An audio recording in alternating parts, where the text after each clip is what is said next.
આપણે જઈએ છીએ 5 દિવસના હોલિડેઝ પર. હું 4-5 દિવસ જાઉં છું અમરાવતી અને ટ્રેન જસ્ટ નંદુબા સ્ટેશન પહોંચી છે.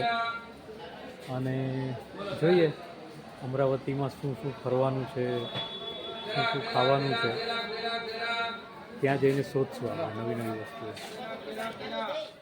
મારે જવું છે અમરાવતી, પણ વલસાડથી અમરાવતી કોઈ ટ્રેન નથી. તો વલસાડ દાનાપુર એક સ્પેશિયલ ટ્રેન છે જે નંદુરબાર થઈને ભૂસાવલ થઈને દાનાપુર જાય છે. તો આપણે ભૂસાવલ ઉતરીને પછી ત્યાંથી અમરાવતી જવા માટેનું કોઈ સાધન શોધશું.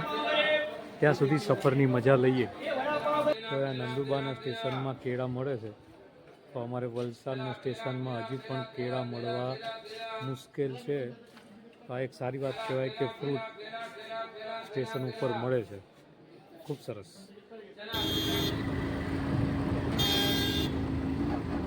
રિક્ષાનો પાછળનો ભાગ.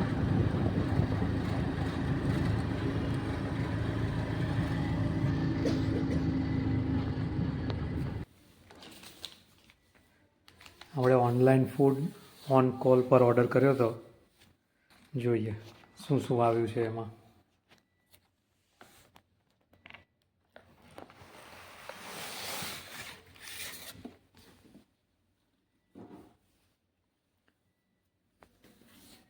બે ગુલાબજાંબુ, ચપાટી, 2 શાક, કચુંબર, રાઈસ, લીંબુ. સરસ. કેમ છો બધા? વલસાડથી જો ડાયરેક્ટ આપણે અમરાવતી જઈએ તો રાતે 3 વાગ્યાની ટ્રેન હતી. તો રાત્રે 1 વાગે ડાયરેક્ટ પહોંચાડે. તો થોડો વિચાર આવે કે આટલું બધું મોડું જઈને શું કરશું, કાંઈ મળશે નહીં સુવાની સુવિધા કે નહીં રહેવાની સુવિધા.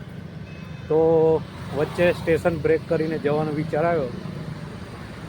તો 2 સ્ટેશન વચ્ચે બ્રેક કરતાં 8-8:30ની આજુબાજુ હું અમરાવતી વહેલો પહોંચી ગયો.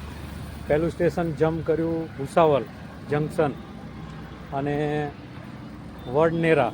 અમરાવતીથી 10 કિલોમીટર દૂર સ્ટેશન છે, જ્યાંથી બીજી લાઈન જાય છે આપણે નાગપુરવાળી. તો નાગપુરવાળી ટ્રેનમાં બેસતા વડનેરા ઉતરીને 10 કિલોમીટરની રિક્ષા લેતા 8 વાગ્યાની આજુબાજુ 8-8:30ની આજુબાજુ અમરાવતી સ્ટેશન પહોંચીને સ્ટેશનની બાજુમાં એક નાની હોટલ મળી, જેમાં સિંગલ રૂમ મળ્યો, બાકી બધું ફૂલ હતું.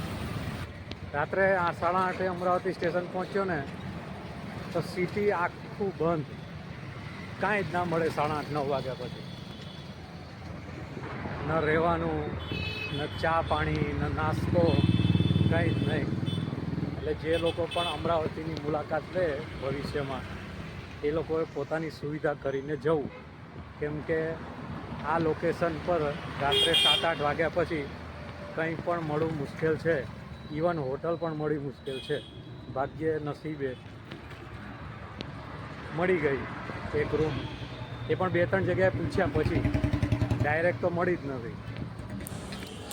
તો ચાલો હવે ઘર તરફ પાછા જઈએ. વલસાડ ધરતીનો છેડો ઘર.